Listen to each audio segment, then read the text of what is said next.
성부와 성자와 성령의 이름으로 말씀드립니다. 네, 한 주 동안 잘 지내셨나요? 한 주 동안 너무 추워가지고 보통 2월이면 이제 꽃 피는 봄이 곧 오겠구나 생각하면서 봄을 기다리는 설레임이 있는데 올 2월은 겨울만 생각하는 것 같아요. 언제 지나가나 언제 끝나 이러는데요. 그러나 곧 봄은 올 줄로 믿습니다. 때가 되면 모든 것이 변화되는 것처럼 이제 곧 다가올 봄을 기다리면서 또 남은 추위를 잘 이겨내시면서 건강하게 우리 함께 살아가길 바라는 마음으로 우리 옆에 분들에게 한번 인사 나누실까요? 건강하세요. 네, 건강하세요. 감기 조심하시고 남은 추위 잘 이겨냅시다. 네, 잘하셨습니다. 네. 우리 요셉하고 우리 반주자님이 영국여행 갔다 오셨는데 추위를 피해서 갔다 오셔서 깜짝 놀라셨을 것 같아요. 따뜻했을 거 생각했는데 지난 수요일에 한 청년이 저희 교회에 방문했어요. 전화를 했는데 장로교에서 지금 신앙생활을 하고 있는데 지금 신대원, 그러니까 성직자가 되는 목회자가 되려고 준비하고 있는데 한번 와서 성공에 대해서 좀 알아보고 싶다 그래서 같이 이야기를 나눴는데요. 20대 중반이 됐는데 자기가 이제 목회자로 어떤 성직자로 부름 받은 거에 대한 확신은 있는데 지금 다니는 교단 말고 다른 교단은 또 없을까 여러 가지를 좀 알아보다가 성공회는 좀 마음이 좀 많이 끌리는 거를 느꼈대요. 그래서 와가지고 한참 이야기를 하는데 좀 그 친구를 만나면서 성공회 좋은 점만 얘기해줘야 되나 네, 아니면 그냥 나쁜 것도 얘기해줘도 되나 이렇게 한참 한 몇 시간 동안 얘기를 했거든요. 참 순수한 마음이 있더라고요. 그래서 제가 성공의 어려운 점도 이야기를 많이 해주면서 좋은 점도 있고 어려운 점도 있다. 근데 그 안에 정말 참 좋은 목회자가 되고 싶고 또 하나님의 부르심에 충실한 사람도 살고 싶다라고 하는 열망도 있는데 그 두려움이 있더라고요. 한번 잘못 선택하면 어떻게 될까라고 하는 두려움이 있어서 이렇게 이야기를 나누면서 제가 어디를 가나 조건은 완벽할 수가 없다. 그러니 결단하고 우리 교회로 와라. 그랬더니 이제 기대와 다르게 조금 더 생각해보겠다. 그래서 충분히 생각하고 언제든지 와라. 우리는 환영한다. 이제 이렇게 이야기를 했는데요. 저 역시 20대 때 성직을 준비하는 그때가 생각이 나더라고요. 저는 교회는 잘 다녔는데 저보다 훌륭한 선배들, 친구들이 많아가지고 신앙이 좋은 친구들이 많아서 제가 성직자가 될 거라는 생각을 해보지 못했는데 인생을 살아가다가 20대 중반에 저도 그런 고민을 해봤어요. 성직자가 될 수 있을까? 근데 그때 제 마음에 크게 두 가지 정도가 되게 걸리더라고요. 첫 번째가 새벽 기도를 매일 할 수 있나? 잠이 좀 많거든요. 특히 아침잠이 많은데 주님을 사랑해도 새벽 기도는 어려울 것 같은데 이런 마음이 어린 마음에 드는 거예요. 그래서 그걸 한참을 고민을 많이 했고 주변 사람들 얘기하니까 뭐 되겠지 뭐 그리고 나이 들면 잠도 없어진다 뭐 이런 이야기를 듣고 용기를 냈고 두 번째가 제가 살아왔던 삶이 전혀 다른 삶을 내가 살 수 있을까. 그 당시에 성직이라고 하는 거를 한다고 하면 이전의 삶은 전혀 상관이 없는 전혀 다른 사람이 되는 거라고 생각했던 것 같아요. 그래서 많이 기도도 했고 또 걱정도 하고 두려워하면서 그 길을 준비했던 때가 기억이 나는데요. 제가 지금 서 있는 것처럼 제가 받은 응답은 뭐였냐면요. 하나님이 저한테 고민하고 걱정하고 있는 저한테 네가 원하는 곳에 내가 함께 있다. 그러니까 걱정하지 말고 하고 싶은 걸 해라. 이렇게 저한테 이야기해 주셨어요. 저에게 음성으로도 또 여러 주변의 사람들을 통해서도 그렇게 말씀을 해주셨고 그래서 자격은 없지만 용기를 내서 성직자가 되려고 했고 결심을 하면 다 되는 줄 알았는데 과정이 있더라고요. 부족한 만큼 연단의 시간도 있고 고통의 시간도 있고 실패의 시간이 있다는 것을 제가 경험했습니다. 그러나 하나님께서는 우리를 부르실 때 우리의 내 마음, 내 감정, 내 어떤 원하는 것들 그런 것들을 다 치우시고 그냥 꼭두각시처럼 또는 로봇처럼 자기 마음대로 조정하시는 분이 아니라 나와 함께 동행하시면서 나를 만들어 가시는 분이라는 것을 제가 감히 고백하게 되었습니다. 여전히 저는 주님과 함께 하면서 어떻게 내가 살아가는 것이 성직의 길이고 또 사제의 길인가를 끊임없이 탐구하고 또 때로는 실패를 통해서 배우기도 하고 또는 잘 역할을 해내는 그런 감각과 기쁨도 있습니다. 그래서 오늘 예수님께서 하시는 말씀, 베드로에게 너는 사람을 낚을 것이다 라고 하는 말씀이 저와 여러분에게 큰 위로가 되었으면 좋겠습니다. 우리가 주님의 부름을 받을 때 두려움이 있잖아요. 내가 잘할 수 있을까? 내가 지금까지 살아온 모습을 통해서 하느님의 영광이 될 수 있을까? 이런 고민을 하는데 예수님이 베드로에게 말씀해 주시는 거죠. 너가 살아온 어부의 삶을 통해서 하느님이 영광 받으실 것이다. 너가 지금까지 열심히 살아온 그것이 더 확장되어서 하느님을 위한 일이 될 것이다. 예수님께서는 저와 여러분을 부르시는데 여러분이 지금까지 살아온 삶의 모습들을 통해서 여러분을 사용하신다고 하는 것을 여러분 믿으시기 바랍니다. 아멘. 예수님께서는 저와 여러분을 불러주시고 함께 하기를 원하시는 것이지 저희를 보내버리거나 저희가 예수님과 떨어지는 것이 아니라는 것을 여러분 꼭 기억하셨으면 좋겠습니다. 그런 의미에서 여러분 우리 성경 통독하고 있잖아요. 출애굽기 잘 읽고 계시죠? 모세 이야기 한참 읽고 있는데 모세가 원래 운명이 뭐예요? 이스라엘 백성, 하느님의 백성을 인도하는 지도자잖아요. 근데 그가 쭉 그렇게 살지 못했잖아요. 80살까지 방황하고 실패하고 넘어지고 80세가 되어서 어떤 모습이었어요? 부족하고 나이 든 모습으로 이제는 이게 다 잘못되었구나라고 생각할 때 그때 하느님이 나타나셔서 모세에게 자 이제 때가 됐다 이렇게 말씀하시잖아요. 자 이제 약속한 그 때가 됐다. 이제 일을 하러 가자. 모세가 뭐라 그랬어요? 저 아닌 것 같습니다. 저는 부족합니다. 저는 이미 나이가 많이 들었고 저는 이런 때문에 안 됩니다. 그 말씀이 뭐겠어요? 하나님은 나를 믿어라 이야기하시는데 모세가 뭐라 그래요? 저는 나를 못 믿습니다. 하느님이 하느님을 믿어라 그러는데 모세는 저는 안 됩니다. 계속 하느님 뭐라 말씀하시는 게 뭐예요? 하느님 나를 믿어라. 전지전능하고 너를 불렀고 너와 함께할 나를 믿어라. 근데 모세는 뭐라 그래요? 저는 안 됩니다. 제가 말씀을 묵상하면서 준비하면서 우리가 하느님을 믿고 있는가 아니면 하느님을 믿는다고 이야기하면서 그냥 나를 의지하고 내 뜻대로만 살아가려고 하고 있는가. 우리가 나를 믿을 때 모세처럼 주저하게 되고 모세가 보는 자기의 모습은 뭐예요? 나이 들고 목자로 살아가면서 아무것도 아닌 그런 자기 존재를 보게 될 때 하느님의 부름, 하느님이 봐주시는 모습과는 전혀 다른 모습의 자기를 보기 때문에 선뜻 응답하지 못했다는 것입니다. 그러나 하느님께서는 계속 우리에게 부르시는 그 부름 안에 뭐가 있어요? 하느님인 나를 믿어라. 하느님을 믿으시는 여러분이 되시기를 바랍니다. 아멘.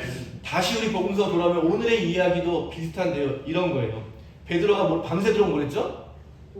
고기를 잡으려고 밤을 새워서 고기를 잡으려고 애를 썼는데 결과가 뭐예요? 한 마리도 잡지 못한 거예요. 우리의 삶이 그럴 때가 있잖아요. 열심히 살고 노력을 하는데도 인생이 공궁하고 빈곤하고 내 뜻대로 되지 않을 그때에 바로 예수님이 찾아오셨다는 겁니다. 그러면 여러분 같으면 어떠시겠어요? 그런 여러분에게 오셔서 예수님의 말씀대로 들었더니 예수님이 그 말대로 순종했더니 여러분의 삶이 변화되고 막 풍성해지고 활기차지고 원하는 것을 정말 생각했던 것보다 더 많이 얻게 됐을 때 여러분 뭐라고 생각하시겠어요? 잊어버리시나요? 내가 잘해서 그런 거지. 근데 그럼 좋아해야 될 일인데 베드로가 어떻게 했다고 그래요? 갑자기 예수님한테 뭐라고 고백해요? 주님, 저는 죄인입니다. 저에게서 떠나주십시오. 축복을 받았는데 그 축복을 누리지도 못하고 뭐라고 얘기하는 거예요? 저 아닙니다. 떠나셔 주십시오. 저는 아닙니다. 이렇게 이야기하는 거예요. 부름, 예수님, 하느님의 부름 앞에 인간이 겪는 두려움이 있다는 거죠.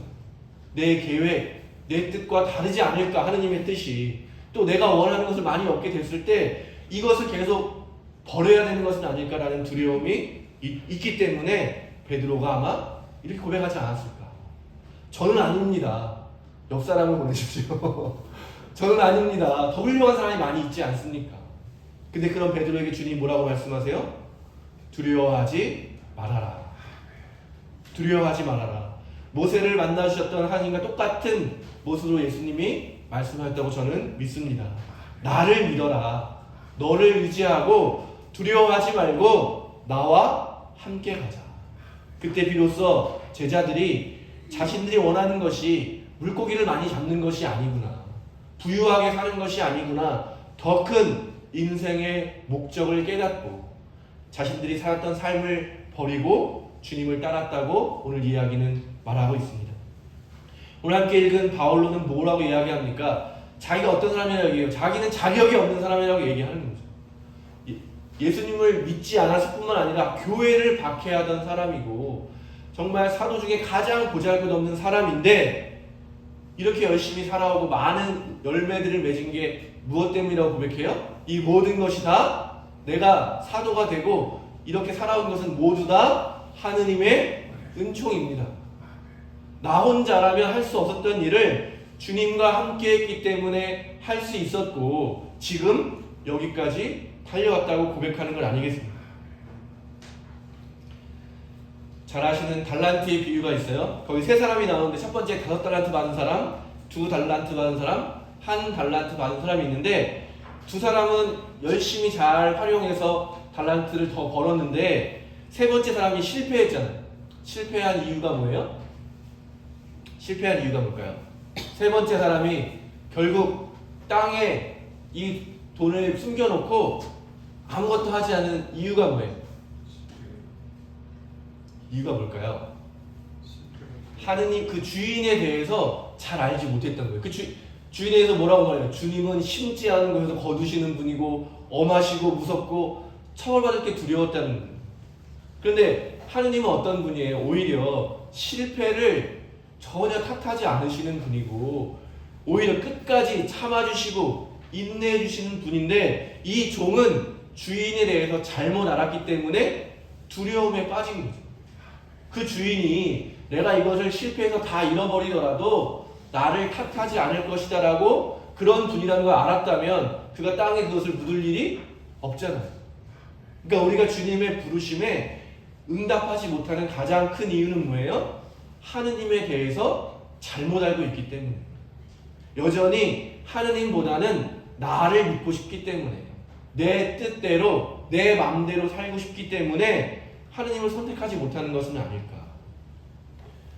우리가 생각하는 것보다 하느님은 훨씬 더 자비로우신 분이라는 것을 여러분 믿으시기 바랍니다. 아멘. 끝까지 포기하지 않는 분이시라는 것을 여러분 믿으시기 바랍니다. 아멘. 내가 자격이 없어도, 내가 보잘것 없어도, 내가 실패해도, 심지어 내가 하느님을 배반한 그때에도 주님은 저와 여러분을 포기하지 않으시고 끝까지 함께 하시면서 우리를 붙들어 주시는 분, 그 하느님을 믿으시기를 바랍니다. 아멘. 그렇기 때문에 모든 것을 버리고 주님을 따라갔다, 이런 것은 두려운 말이 아니라는 거예요.